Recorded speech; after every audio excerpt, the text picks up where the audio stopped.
പ്രിയപ്പെട്ടവരെ നമസ്കാരം. നമ്മൾ യമൻ എന്ന രാജ്യത്ത് കുടുങ്ങിക്കിടക്കുന്ന നിമിഷപ്രിയയെ പറ്റിയും അവൾ വധശിക്ഷയ്ക്ക് കാത്ത് അവിടെ നിൽക്കുന്ന അതിൻ്റെ സാഹചര്യങ്ങളൊക്കെ നമ്മളിവിടെ നമ്മുടെ മാധ്യമങ്ങളൊക്കെ അതിനെപ്പറ്റിയൊക്കെ കൂടുതൽ എഴുതുകയും ഒരുപാട് എല്ലാവരും വായിക്കുകയും കേൾക്കുകയൊക്കെ ചെയ്തിട്ടുള്ള വിഷയമാണ്. ആ വിഷയവുമായിട്ട് ബന്ധപ്പെട്ട് ആ രാജ്യത്തെ പറ്റിയാണ് ആ രാജ്യവും അതിനോട് ബന്ധപ്പെടുത്തി നമ്മുടെ സമൂഹത്തെ പറ്റി കൂടെ ഒന്ന് പ്രതിപാദിക്കാനാണ് ഞാനിവിടെ ഈ വീഡിയോ ചെയ്യുന്നത്. അതായത് യമനിലെ ആൾക്കാരുടെ ഒരു പ്രത്യേകത എന്ന് പറഞ്ഞാൽ അവരുടെ ഒരു പ്രത്യേക മൈൻഡ് സെറ്റാണ്. അവർക്ക് ക്രൂരതകൾ ചെയ്യുന്നതിനൊന്നും യാതൊരു മടിയുമില്ലാത്ത മനുഷ്യരാണ്. അതിനെപ്പറ്റിയൊക്കെ ഞാൻ നേരത്തെ എൻ്റെ ഒരു പുസ്തകത്തിനകത്ത് യമനെ പറ്റി സൂചിപ്പിച്ചിട്ടുള്ളതാണ്. അത് ഇവിടെ ഇപ്പോൾ പറയുന്നതിൻ്റെ കാരണം എന്താണെന്ന് ചോദിച്ചാൽ നമ്മുടെ സമൂഹമായിട്ട് അതൊന്ന് ബന്ധപ്പെടുത്തേണ്ട ഒരു ആവശ്യമുണ്ടെന്ന് എനിക്ക് തോന്നി. നമ്മുടെ നാട്ടിലും ഇതുപോലെ യാതൊരു തരത്തിലും വിവരമൊന്നുമില്ലാത്ത കുറേ ആൾക്കാരുള്ള ഒരു സമൂഹമാണ്. ഇവിടെ ഇതിനിടയിൽ ശാസ്ത്രബോധമോ ധാർമ്മികതയോ നന്മയോ ഒക്കെയുള്ള മനുഷ്യർ ജീവിക്കുവാണെങ്കിൽ അവർക്ക് വളരെയധികം വെല്ലുവിളികൾ നേരിടേണ്ടതായിട്ടും കഷ്ടപ്പാടുകൾ അനുഭവിക്കേണ്ടതായിട്ടും ഒറ്റപ്പെടേണ്ടതായിട്ടുമൊക്കെ വരാറുണ്ട്. നമ്മൾ അവരുമായിട്ട് മിങ്കിൾ ചെയ്യാതെ ജീവിക്കാൻ പറ്റത്തുമില്ല. കാരണം കുടുംബത്തിനകത്തായാലും സമൂഹത്തിനകത്തായാലും ഏതാണ്ട് ഒരു 99% സാധാരണ മനുഷ്യർക്കിടയിൽ ഇത്തരം മൂല്യങ്ങളാണുള്ളത്. അപ്പോൾ ആ മൂല്യബോധത്തിനകത്ത് തട്ടാതെ എത്ര ശാസ്ത്രീയ ബോധമുള്ള ആൾക്കാർക്കും ജീവിച്ചു പോകാൻ പറ്റില്ല. അവരുമായിട്ട് സഹവസിക്കുന്ന സമയത്ത് ഒരുപാട് വെല്ലുവിളികളെയും കഷ്ടതകളെയും ഒക്കെ അനുഭവിക്കേണ്ടതായിട്ട് വരുന്നുണ്ട്. അത് എന്തുകൊണ്ടാണ് ഈ വെല്ലുവിളികൾ ഇങ്ങനെ ഉണ്ടാകുന്നതെന്ന് ചോദിച്ചു കഴിഞ്ഞാൽ നമ്മുടെ മൂല്യബോധത്തിനകത്ത് തന്നെ പറയത്തക്ക മേന്മകളൊന്നും ഇല്ലാത്തതാണ്. കുടുംബ സമ്പ്രദായത്തിനകത്ത് എല്ലാ തരത്തിലുള്ള ആൾക്കാരും കൂടി ആയിരിക്കും മിങ്കിളായിട്ട് ജീവിക്കുന്നത്. അവിടെ കുറച്ച് പേർക്ക് എന്തെങ്കിലുമൊക്കെ ശാസ്ത്രബോധമോ പുരോഗമന ചിന്താഗതിയൊക്കെ ഉള്ളവരായിരിക്കും. അവർക്കാണ് കൂടുതൽ വെല്ലുവിളികളും കഷ്ടതകളും ബുദ്ധിമുട്ടുകളും ഒറ്റപ്പെടലുകളും ഒക്കെ അനുഭവിക്കേണ്ടതായിട്ട് വരുന്നത്. അതിപ്പം നമ്മൾ ജോലി സ്ഥലത്തായാലും വീടിലായാലും സമൂഹത്തിലായാലും എല്ലാം ഈ പ്രശ്നം എല്ലാവരും അനുഭവിക്കുന്ന ഒരു വിഷയമാണ്. പിന്നെ ഇവിടെ ഈ വെല്ലുവിളി ഉണ്ടാകുന്നതെന്ന് പറയുന്നത് പ്രത്യേകിച്ചും സ്ത്രീകൾ ദളിതരത് പോലുള്ള ആൾക്കാർക്കാണ് അത് കൂടുതലുണ്ടാകുന്നത്, സ്വാധീനം കുറവുള്ള ആൾക്കാർക്കും. അത് നമ്മുടെ നീതിന്യായ സംവിധാനങ്ങളിൽ പോലും വേണ്ടത്ര ജനാധിപത്യം പ്രാവർത്തികമാകാത്തൊരു സമൂഹമാകുമ്പോൾ വെല്ലുവിളികളെ ഉണ്ടാവാൻ പറ്റുമല്ലോ, അങ്ങനെയാണല്ലോ. പിന്നെ അതുപോലെ കഷ്ടതകളെന്ന് പറഞ്ഞാൽ ഈ കുടുംബങ്ങളിലൊക്കെ ഒന്നിച്ച് ജീവിച്ച് വരുമ്പോഴത്തേക്കും ഇത്തരം ആൾക്കാരുടെ ഇടയ്ക്ക് ഇവർ ഒറ്റപ്പെട്ടു പോകും. ഇത്തരം പുരോഗമനമായിട്ട് ചിന്തിക്കുന്ന ആൾക്കാർ ഒറ്റപ്പെട്ടു പോകുന്നതിനുള്ള സാധ്യത കൂടുതലാണ്. പിന്നെ അങ്ങനെ എല്ലാ തരത്തിലും പിന്നെ ഒരു കുടുംബ സമ്പ്രദായത്തിലൂടെ പോകുമ്പോൾ കുറേ ആൾക്കാർ വളരെയധികം ബുദ്ധിമുട്ട് അനുഭവിക്കുന്നുണ്ടെന്നുള്ളത് ഒന്ന് മനസ്സിലാക്കാൻ വേണ്ടിയിട്ട്, ഒന്ന് ബോധ്യപ്പെടുത്താൻ വേണ്ടിയിട്ട് ഈ യമനിലെ ആൾക്കാരുടെ രീതി എന്താണെന്നുള്ളത് ലൂടെ ഞാനൊന്ന് ശ്രമിക്കുകയായിരുന്നു. യമനിലെ ആൾക്കാരുടെ രീതി എന്നുള്ളതിനെപ്പറ്റി അവിടെ കുറേ വർഷക്കാലം ജോലി ചെയ്തിട്ടുള്ള ഒരു ബിനോയ് എന്ന് പറയുന്ന ഒരാൾ പിന്നെ അദ്ദേഹത്തിൻ്റെ അനുഭവക്കുറിപ്പുകൾ പറയുന്നുണ്ട്. അതും കൂടെ നിങ്ങൾ ഇതിനോടൊപ്പം ഒന്ന് കേട്ട് നോക്കിയാൽ മനസ്സിലാകും. ഞാൻ തിയേറ്ററിലെ അവിടെ ഒരു 2 വർഷം താമസിച്ച താങ്കളുടെ ഒരു അനുഭവം എന്താ? അവിടുത്തെ ഒരു ജനങ്ങളുടെ പ്രത്യേകത എന്താ അവിടുത്തെ ഒരു സവിശേഷത? അവിടെ പ്രത്യേകത എന്ന് പറഞ്ഞിട്ടുണ്ടെങ്കിൽ അവർക്ക് വിദ്യാഭ്യാസം ഇല്ല, സംസ്കാരം എന്ന് പറയണതില്ല. അവർക്ക് സംസ്കാരമില്ല, അവർക്ക് വിദ്യാഭ്യാസം ഈ പറയുന്ന കാര്യത്തിലുള്ള നമ്മൾ പറയുന്ന വേദനകളോ ദുഃഖങ്ങളോ മനസ്സിലാക്കാനുള്ള മൈൻഡ് സ്വഭാവത്തിന്റെ സെറ്റിങ്സ് അങ്ങനെയാണ്. ഞാനൊരു ഉദാഹരണം പറഞ്ഞുതരാം. തിയേറ്ററിൽ വർക്ക് ചെയ്യുമ്പോൾ ഒരു കുഞ്ഞു പൈതലിനെ പോലെ ഒരു ഓപ്പറേഷന്റെ ഭാഗമായിട്ട് കൊണ്ടുവന്നു കഴിഞ്ഞാൽ അതിന്റെ ബന്ധുക്കൾ ആ തിയേറ്ററിന്റെ പുറത്ത് പോലും കാണില്ല. ഒരു മെഡിസിൻ മേടിക്കണമെങ്കിലോ എന്തെങ്കിലും ഒരു കാര്യം പറയണമെങ്കിലോ ഒരു സീരിയസ് സിറ്റുവേഷനിലേക്ക് കടക്കുകയാണെങ്കിലോ എന്തെങ്കിലും ഒന്ന് പറയാൻ നോക്കി കഴിഞ്ഞാൽ അവർ ആരും ഉണ്ടാവില്ല. അവർ പുറത്ത് പോയിരുന്ന് കൂട്ടം കൂട്ടിയിരുന്ന് ഭക്ഷണം കഴിക്കുന്നുണ്ടായിരിക്കും. നമുക്ക് ഇറങ്ങാൻ പാടില്ലാത്ത വേഷത്തിലാണ് നമ്മൾ അവിടെ നിൽക്കുന്നത്. അപ്പൊ എനിക്ക് ഒരു വസ്ത്രം ഉണ്ട് അവിടെ നിൽക്കുമ്പോൾ ഇടാനായിട്ട്.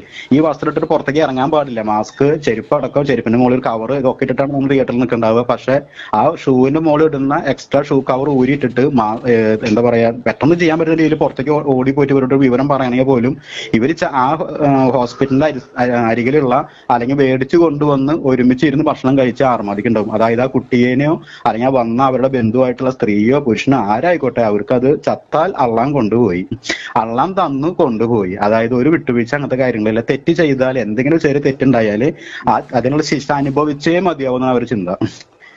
അള്ളാൻ അങ്ങനെ ഖുറാനിൽ അങ്ങനെയാണ് പറയുന്നതും പറഞ്ഞിട്ട് ഇപ്പൊ അത് പറയുന്നത് തന്നെയല്ലേ, തെറ്റ് ചെയ്തവർ ശിക്ഷ അനുഭവിക്കണം. അവർ ഇത്ര നാൾ അനുഭവിച്ച വേദനകളോ അതിനുവേണ്ടി ചെലവാക്കിയ പണങ്ങളോ അതിനുവേണ്ടി അനുഭവിച്ച ത്യാഗങ്ങളോ കുടുംബത്തിന്റെ അവസ്ഥകളോ ഇതൊന്നും അവർക്ക് വിലയില്ല. തെറ്റ് ചെയ്തോ കഴുത്ത് വെട്ടുക, തെറ്റ് ചെയ്തോ വെടിവെക്കുക. 12 വയസ്സ് കഴിഞ്ഞാൽ ആൺകുട്ടികളുടെ കയ്യിൽ കത്തിയാണ്. ഞങ്ങൾ എത്ര പേടിച്ചിട്ടാണ് അവിടെ ഡ്യൂട്ടിക്കൊക്കെ വന്നിരുന്നതെന്ന് അറിയോ? ഞാൻ തിയേറ്ററിൽ വർക്ക് ചെയ്യുമ്പോൾ, ജനറൽ തിയേറ്ററിൽ വർക്ക് ചെയ്യുമ്പോൾ സമയത്ത് എന്റെ കൂടെ എന്നേക്കാളും താഴെ ഞാൻ പറഞ്ഞ അനുസരിക്കുന്ന എത്യോപ്യൻസ്, സുഡാനികൾ, അങ്ങനെയുള്ള കുറെ പാവപ്പെട്ട ഭക്ഷണമില്ലാത്ത രാജ്യങ്ങളിൽ നിന്ന് വന്നിട്ടുള്ള കുറെ പേര് അവിടെ ഉണ്ട്. അപ്പൊ അവരുടെ സഹായത്തോടെ ഒരു പേഷ്യൻസിനെ കൊണ്ടുപോകുമ്പോൾ, ഒരു മുസ്ലിം പേഷ്യൻസിനെ കൊണ്ടുപോകുമ്പോൾ അത് അനസ്തേഷ്യ കൊടുത്ത് വേറെ തിയേറ്ററിലേക്ക് മാറ്റുന്ന ഒരു സംഭവം പെട്ടെന്ന്. ആ സമയത്ത് ഈ എത്യോപ്യൻസ് ആയിട്ടുള്ള ആ പയ്യൻ മുഹമ്മദ്, അവൻ മുസ്ലിംസ് തന്നെയാണ്, അവൻ പുറകെ നിൽക്കുന്നു, മുമ്പില് നേഴ്സ് നിൽക്കുന്നു, മലയാളി നേഴ്സായിരുന്നു. ഈ പയ്യൻ പുറകിൽ നിൽക്കുന്നു. ഈ പെട്ടെന്ന് ഈ കാല് മടക്കി ട്രോളിൽ വെച്ചിട്ടുണ്ടായിരുന്ന ഈ വ്യക്തി ഒരു കാല് പെട്ടെന്ന് ആ ഒരു ഇതില് പെട്ടെന്ന് കാല് പുറത്തേക്ക് ചെരിഞ്ഞു പോയി. ആ ചെരിഞ്ഞ അപ്പൊ തന്നെ അയാളെ വെയിറ്റ് താങ്ങാതെ ആള് ട്രോളിൽ നിന്ന് കമിഴ്ന്ന് വീണു. ഇതിനെ അവിടെ അനുഭവിച്ച ആ പെൺകുട്ടി അനുഭവിച്ച ശിക്ഷകൾ, അതായത് പൈസ, ശമ്പളം പിടിക്കുന്നു, അതുപോലെ ജോലി നഷ്ടപ്പെടുന്ന രീതിക്ക് എത്തിക്കുന്നു, ജോലി ഇല്ലാതെ അവരവിടെ പോലീസ് സ്റ്റേഷനിലേക്ക് ഒരു സ്ഥലത്തേക്ക് കയറ്റി ഇറക്കിക്കൊണ്ടിരിക്കുന്നു. ഒരാൾക്ക് ഇടപെടാൻ പറ്റുന്നില്ല, ഒരാൾക്കും പോകാൻ പറ്റില്ല, എവിടേക്ക് കൊണ്ടുപോയിന്ന് അറിയില്ല, കൊന്നു കളയുമെന്ന് അറിയില്ല. ഒരു നേഴ്സായിരുന്നത് ആ പെൺകൊച്ചിന്. എന്നാൽ പുറകിൽ ശ്രദ്ധിക്കേണ്ട ഈ എത്യോപ്യൻസിനെ ഒരു കുഴല് പോലത്തെ ഒരു ജയിലിൽ 14 ദിവസം ഇട്ടു. അത് വന്നതിന് ശേഷം പറയുമ്പോഴുള്ള അവസ്ഥയില്ല. കുഴല് പോലത്തെ എന്നുള്ളതിന്റെ അടിഭാഗത്ത് ആ പയ്യൻ നിൽക്കുമ്പോൾ മലമൂത്ര വിസർജനം താഴേക്ക് പോകാനായിട്ട് ഒരു കമ്പി പോലെ പിടിപ്പിച്ച ഒരു വലിയ ഹോള്, ഒരു സെറ്റപ്പ് പൈപ്പിന്റെ നടുക്കിലെ അടിയില് അവന്റെ വിസർജനങ്ങൾ താഴേക്ക് പോകും. തുടയ്ക്കാനോ കഴുകാനോ അവന് പറ്റില്ല.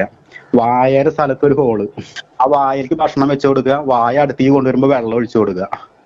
14 ദിവസം അത്ര ചെറിയ അവൻ ശ്രദ്ധിക്കേണ്ടതായിരുന്നു എന്ന് പറഞ്ഞിട്ട് അവൻ ജസ്റ്റ് ആ തള്ളിക്കൊണ്ട് ട്രോളി കയറ്റുമ്പോ പെട്ടെന്ന് ആ പേഷ്യന്റ് കാല് വെച്ചങ്ങനെ മറിഞ്ഞു. സംഭവം തെറ്റന്നെയാണ്, പറ്റിയത് തന്നെയാണ്. പക്ഷെ അത് മനഃപൂർവ്വമാണോ? അയാളായിട്ട് വല്ല പരിചയമുണ്ടോ? അവൻ എന്തും ആ ഡിസ്ചാർജ് ചെയ്ത് കഴിഞ്ഞ് പോകുന്ന ചെറിയൊരു പൈസ, ചെറിയൊരു നിസ്സാര തുക കിട്ടുന്നതിലാണ് അവന്റെ ശ്രദ്ധ. അത്ര ശ്രദ്ധയിലാണ് അവൻ കൊണ്ടുപോകുന്നത്. പക്ഷെ എന്തോ ആ നേരത്തെ അങ്ങനെ സംഭവിച്ചതിന് കിട്ടിയ ശിക്ഷയാണ് അത്. അതുപോലെ ഒരു പത്താക്ക എന്ന് പറഞ്ഞ ഒരു രേഖയില്ലാതെ നമ്മൾ താമസിക്കുന്ന ഹോസ്റ്റലിന്റെ മുകളിൽ നിന്ന് താഴേക്ക് വെള്ളം 20 ലിറ്ററിന്റെ വെള്ളത്തിന്റെ ക്യാനിൽ അവിടെ കൊണ്ടുവരും. കുടിക്കുന്ന വെള്ളം നമുക്ക് അവിടെ പൈസ കൊടുത്ത് മേടിക്കണം. അപ്പൊ അത് മേടിക്കാൻ ഓപ്പോസിറ്റ് കടയിലേക്ക് നമ്മളൊരു നേഴ്സ്, മലയാളി പെൺകുട്ടിയായിരുന്നു. ആ പെൺകുട്ടി, മറ്റൊരു മലയാളി തന്നെയായിരുന്നു. ഈ പെൺകൊച്ചി ഇറങ്ങിയപ്പോ എപ്പോഴും പത്താക്ക കയ്യിൽ വേണം, എപ്പോഴും നമുക്ക് എടുക്കാൻ പറ്റും. നേരെ നമ്മൾ താമസിക്കുന്നതിന്റെ ഓപ്പോസിറ്റ് കടയിലേക്ക് പോകുമ്പോൾ പത്താക്ക എടുക്കും നമ്മൾ പ്രതീക്ഷിക്കുന്നു. പൈസ എടുത്ത് പോകാന്നല്ലാതെ നമ്മളത് ശ്രദ്ധിക്കില്ല. അത് കയ്യിൽ നിന്ന് മിസ്സായി കഴിഞ്ഞാൽ കുറേ പ്രശ്നങ്ങളാണ് അവിടെ നിൽക്കണമെങ്കിൽ. അതിപ്പോ താഴത്തേക്ക് ഇറങ്ങി കഴിഞ്ഞ് നമ്മൾ ആ വെള്ളം മേടിച്ച് കൊണ്ടുപോകാൻ നിൽക്കുന്നതിന്റെ ഇടയിൽ പോലീസ് ജീപ്പ് വന്നു. അവിടെ നമ്മുടെ സാധാരണ പോലത്തെ പോലീസിന്റെ 7 വിഭാഗങ്ങളാണ് അവിടെ ഉള്ളത്. Military police, security police, traffic police എന്ന് പറഞ്ഞ പോലെ എപ്പോഴും റോഡിൽ കാണുന്നത് തന്നെ ഒരു 7ഓളം ടൈപ്പ് പോലീസിനെ അവിടെ നമുക്ക് കാണാൻ പറ്റും. 7 ടൈപ്പ് യൂണിഫോം മിലിറ്ററി പോലീസുകളുണ്ട്. എപ്പോഴും അവർക്ക് ആർക്കും എന്ത് നമ്മൾ തന്നെ ചെയ്യാം.